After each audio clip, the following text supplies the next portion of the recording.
नमस्कार, ये आकाशवाणी पटना है। अब आप राकेश कुमार सिंह से प्रादेशिक समाचार सुनिए। पहले मुख्य समाचार।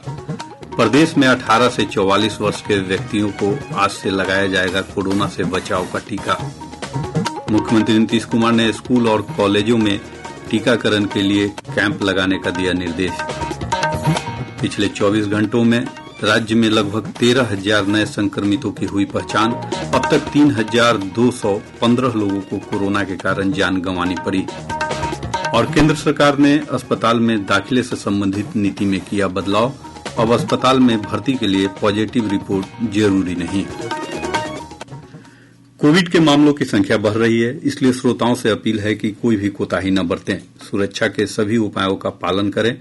18 वर्ष से अधिक आयु के सभी लोग निसंकोच टीका लगवाएं। 3 आसान उपायों का पालन करें और सुरक्षित रहें। मास्क पहनें, 2 गज दूरी है जरूरी, सुरक्षित दूरी बनाए रखें, हाथ और मुंह साफ रखें।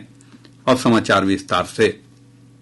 प्रदेश में आज से 18 वर्ष से ऊपर के लोगों का कोविड टीकाकरण शुरू होगा। स्वास्थ्य मंत्री मंगल पांडेय ने कहा है कि केंद्र से 3.5 लाख टीके की डोज प्राप्त हो गई है।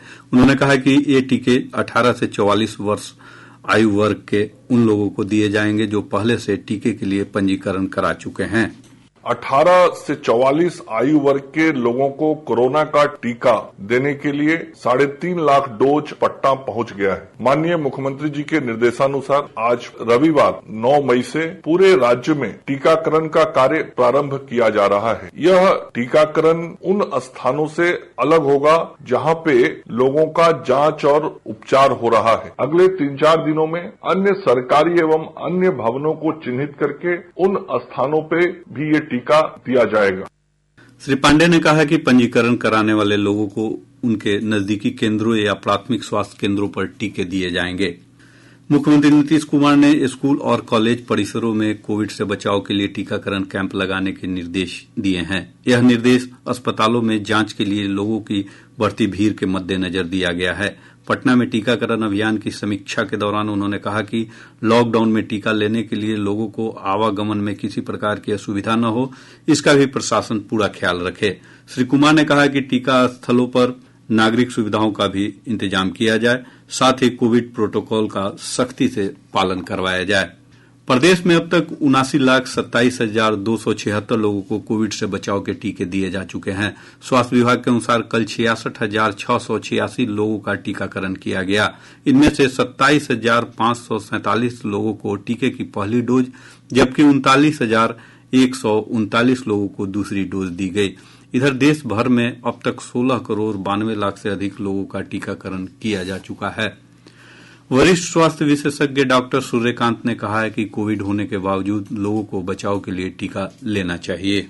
जिनको कोरोना इन्फेक्शन हो गया है और वो नेगेटिव डिक्लेयर हो गए या क्योर डिक्लेयर हो गए, एसिम्प्टोमेटिक हो गए, तो कम से कम 2 हफ्ते का उन्हें इंतजार करना चाहिए, तब वो पहली डोज लगवा सकते। अब दूसरे लोग जो हैं जिन्होंने पहली डोज लगवा ली लेकिन उसके बाद भी संक्रमित हो गए, लोगों में भय है कि साहब हमने वैक्सीन लगवा ली फिर भी हम संक्रमित क्यों हो गए। देखिए, पहली डोज जब आप लगवाते हैं तो करीब 50-60% इम्यूनिटी आपको पैदा होती है और दोनों डोज जब लगवा लेते हैं तो भी करीब 80% प्रोटेक्शन आपको मिलता है। लेकिन वैक्सीन का फायदा ये है कि वैक्सीन होने के बाद भी कोविड हो सकता है कि कोरोना का जो हमारे सांस मार्ग में यानी नाक से होते हुए हमारी सांस जब हम लेते हैं उस सांस मार्ग से होते हुए अंदर बाहर जाना, ये रुकता नहीं है। कोई दुनिया में ऐसी वैक्सीन नहीं है जो एक शटर डाल दे आपके नाक के आगे वो कोरोना आ नहीं जाएंगे। एक ही शटर है, उसका नाम है मास्क। तो वही एक बचा सकता है कि कोरोना को अंदर बाहर जाने के लिए। प्रदेश में कोविड-19 के मामलों में बढ़ोतरी का सिलसिला जारी है। पिछले 24 घंटों में 12,948 नए मामलों की पुष्टि हुई है। स्वास्थ्य विभाग से प्राप्त जानकारी के अनुसार पिछले 24 घंटों में 1,08,000 से अधिक कोविड नमूनों की जांच की गई। सबसे अधिक 2,498 नए मामले पटना जिले में दर्ज किए गए।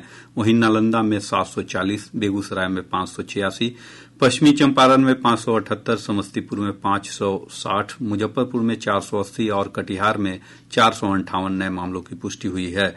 इधर एक दिन में 14,962 मरीजों को उपचार के बाद छुट्टी दी गई। स्वस्थ होने की दर में सुधार हुआ है और अब यह 79.97% हो गई है। वहीं इस अवधि में कोविड से 76 लोगों की मौत के साथ ही अब तक महामारी से मरने वालों की संख्या बढ़कर 3,215 हो गई है। राज्य में फिलहाल सक्रिय मरीजों की संख्या 1,12,976 है। रक्षा अनुसंधान और विकास संगठन DRDO ने कोरोना संक्रमित लोगों के लिए दवाई बनाई है। भारतीय औषध महानियंत्रक ने मध्यम से गंभीर कोविड रोगियों के उपचार के लिए इस 2-डीऑक्सी-डी ग्लूकोज दवाई के आपात उपयोग की अनुमति दे दी है। यह दवाई पाउडर के रूप में उपलब्ध है, जिसे पानी में घोलकर लेना होगा। पेट में जाकर यह दवाई संक्रमित कोशिकाओं के साथ मिल जाती है और वायरस को बढ़ने से रोकती है तथा प्रतिरोधी क्षमता बढ़ाती है। इस संबंध में आकाशवाणी से बातचीत में DRDO के जीवन विज्ञान विभाग के महानिदेशक डॉक्टर अजय कुमार सिंह ने कहा कि 2-डीऑक्सी-डी ग्लूकोज दवाई का इस्तेमाल करने के बाद कोविड मरीजों की ऑक्सीजन पर निर्भरता घटी है और अस्पताल में रहने की अवधि कम हुई है। 2DG क्या करता है, जब हम इसको एक कोरोना के मरीज में दे देते हैं तो ये 2DG उस कोशिका में जो कि वायरस से ग्रस्त है उसमें एक तो ये ज्यादा मात्रा में उसके अंदर चला जाता है और दूसरा जब ये ज्यादा अंदर चला जाता है मगर ये ग्लूकोज का वेरिएंट है, ये चला तो जाता है पर ये एनर्जी नहीं दे पाता। तो जब एनर्जी नहीं दे पाता तो वो सेल जो है एक तरह से एनर्जी के लिए भूखा हो जाता है, उसको एनर्जी की जरूरत होती है पर 2DG उसमें से एनर्जी नहीं दे पाता। तो वो डबल मार होती है कि उसने ज्यादा भी ले लिया सेल ने और वो उसमें एनर्जी नहीं दे पा रहा। तो उससे क्या होता है कि जो वायरस है वो मल्टीप्लाई नहीं कर पाता। जब वायरस ज्यादा मल्टीप्लाई नहीं कर पाता तो अल्टीमेटली जो वायरल लोड है वो बॉडी में कम हो जाता है और एक तरह से ये उस वायरस को मारने में या उसकी ग्रोथ को बहुत ज्यादा कंट्रोल करने में कारगर साबित होता है। पटना के बिहटा स्थित ESIC अस्पताल में कोविड मरीजों के लिए 100 बेड वाला अस्पताल काम करने लगा है। राज्य सरकार के समन्वय अधिकारी कुमार रवि ने बताया कि अगले 3 से 4 दिनों में ICU भी शुरू हो जाएगा। उन्होंने बताया कि सेना के 85 डॉक्टरों की एक टीम वहां पटना पहुंच चुकी है। इस अस्पताल में अभी 50 मरीज भर्ती हैं। प्रादेशिक समाचार आप आकाशवाणी पटना से सुन रहे हैं। केंद्रीय स्वास्थ्य मंत्रालय ने कोरोना महामारी से निपटने के लिए विभिन्न श्रेणी के अस्पतालों में रोगियों को भर्ती करने के लिए राष्ट्रीय नीति में बदलाव किया है। इसका उद्देश्य कोविड-19 से प्रभावित मरीजों को तुरंत, प्रभावी और समग्र इलाज उपलब्ध कराना सुनिश्चित करना है। सभी राज्यों को जारी किए गए निर्देशों में कहा गया है कि कोविड अस्पताल में भर्ती के लिए रोगी की कोविड-19 जांच पॉजिटिव होना अनिवार्य नहीं है। किसी भी रोगी का इलाज करने से इनकार नहीं किया जाएगा। इसमें दवाई, ऑक्सीजन और अन्य आवश्यक इलाज भी शामिल हैं। दिशा निर्देशों के अनुसार किसी भी रोगी को वैध पहचान पत्र के अभाव में भर्ती करने से इनकार नहीं किया जाएगा और न ही इस आधार पर मना किया जाएगा कि वह अन्य शहर का निवासी है। अस्पताल में भर्ती पूरी तरह से आवश्यकता पर आधारित होगी।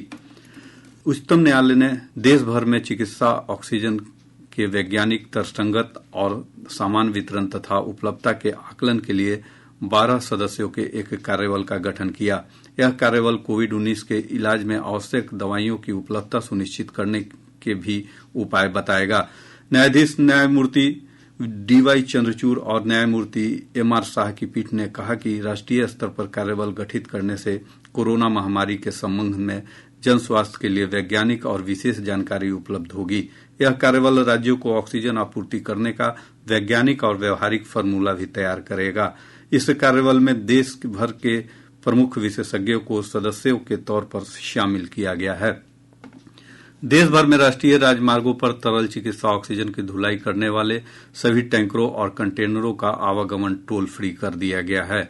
कोविड महामारी को देखते हुए पूरे देश में चिकित्सा ऑक्सीजन की मांग में अभूतपूर्व वृद्धि हुई है। अगले 2 महीने या अगले आदेश तक ऑक्सीजन ले जा रहे कंटेनरों को एम्बुलेंस जैसे आपातकालीन वाहनों की श्रेणी में रखा जाएगा।